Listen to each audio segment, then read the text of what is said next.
Assalamualaikum warahmatullahi wabarakatuh. Perkenalkan, nama saya Rizky Triadi dari kelas Ilmu Politik B dengan NIM 1930702083. Mata kuliah Sosiologi Politik. Baiklah, di sini saya akan memaparkan materi UAS Sosiologi Politik.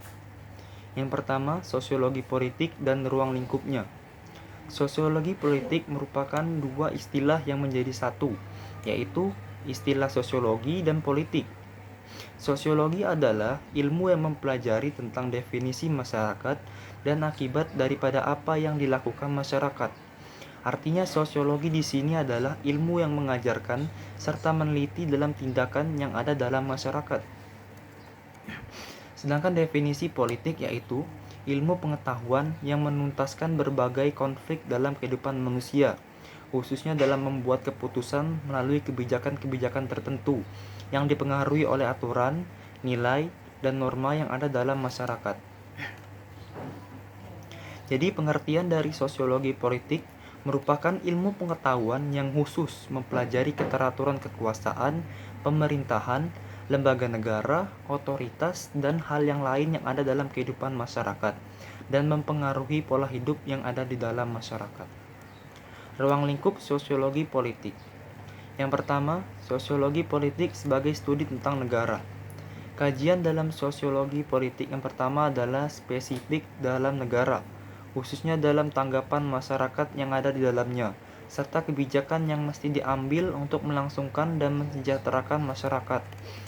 Dalam hal ini, contoh yang bisa dilakukan adalah kebijakan program Indonesia Pintar atau program Indonesia Sehat yang dilakukan dalam upaya menyambung bonus demografi di Indonesia. Kebijakan ini diambil oleh negara berdasarkan pada kajian sosiologi politik. Yang kedua, sosiologi politik sebagai studi tentang kekuasaan. Selain sebagai studi tentang negara, dalam peranannya, sosiologi politik juga dipergunakan dalam menggapai kekuasaan yang langgeng dengan cara-cara yang baik. Kekuasaan ini diperoleh melalui kajian dalam sosiologi politik, terutama dalam menarik partisipasi masyarakat untuk dapat memberikan kepercayaan. Contoh yang bisa diberikan misalnya saja adalah di saat kampanye politik yang banyak membutuhkan peran serta masyarakat Indonesia agar memperoleh dukungan. Yang kedua, sosiologi politik. Di sini saya akan mengambil topik tentang partisipasi politik. Partisipasi politik secara harfiah berarti keikutsertaan. Dalam konteks politik, hal ini mengacu pada keikutsertaan warga dalam berbagai proses politik. Partisipasi politik adalah keterlibatan warga dalam segala tahapan kebijakan, mulai dari sejak pembuatan keputusan sampai dengan penilaian keputusan, termasuk juga peluang untuk ikut serta dalam pelaksanaan keputusan. Yang ketiga, contoh analisis studi kasus sosiologi politik.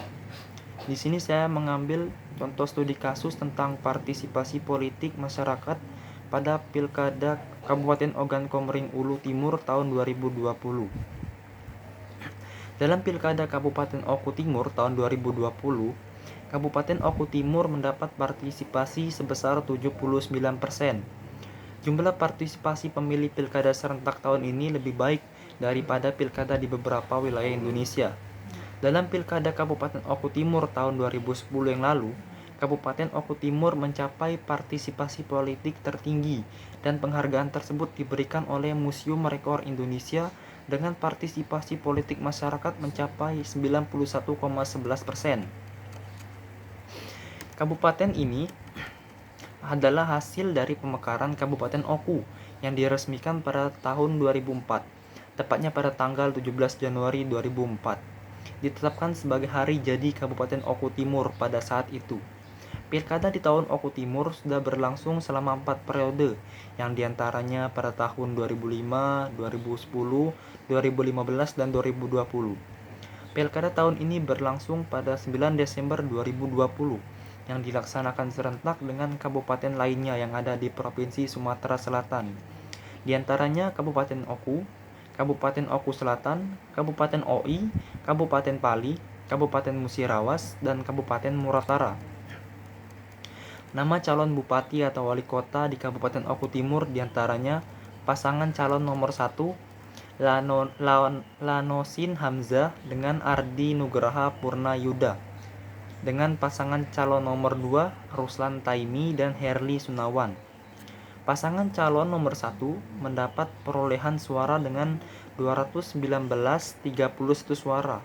Sedangkan paslon nomor 2 mendapat perolehan suara dengan 148.573 suara. Dan daftar pemilih tetap pada Pilkada tahun 2020 ini berjumlah 464.428 jiwa. Pada Pilkada tahun ini, masyarakat Oku Timur antusias dalam memilih pasangan yang akan dipilih dan ikut serta secara aktif dalam partisipasi politik masyarakat Kabupaten Oku Timur. Akan tetapi, pada Pilkada tahun ini berbeda dengan pilkada dari tahun sebelumnya. Pilkada tahun ini dilaksanakan dalam jumlah terbatas dikarenakan penyebaran virus COVID-19 yang melanda seluruh dunia termasuk Indonesia.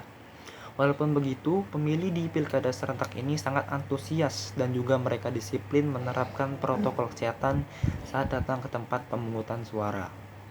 Demikian pemaparan UAS materi tentang sosiologi politik dari saya. Kurang lebihnya saya mohon maaf, pada Allah saya minta ampun. Wabillahi taufik wal hidayah. Wassalamualaikum warahmatullahi wabarakatuh.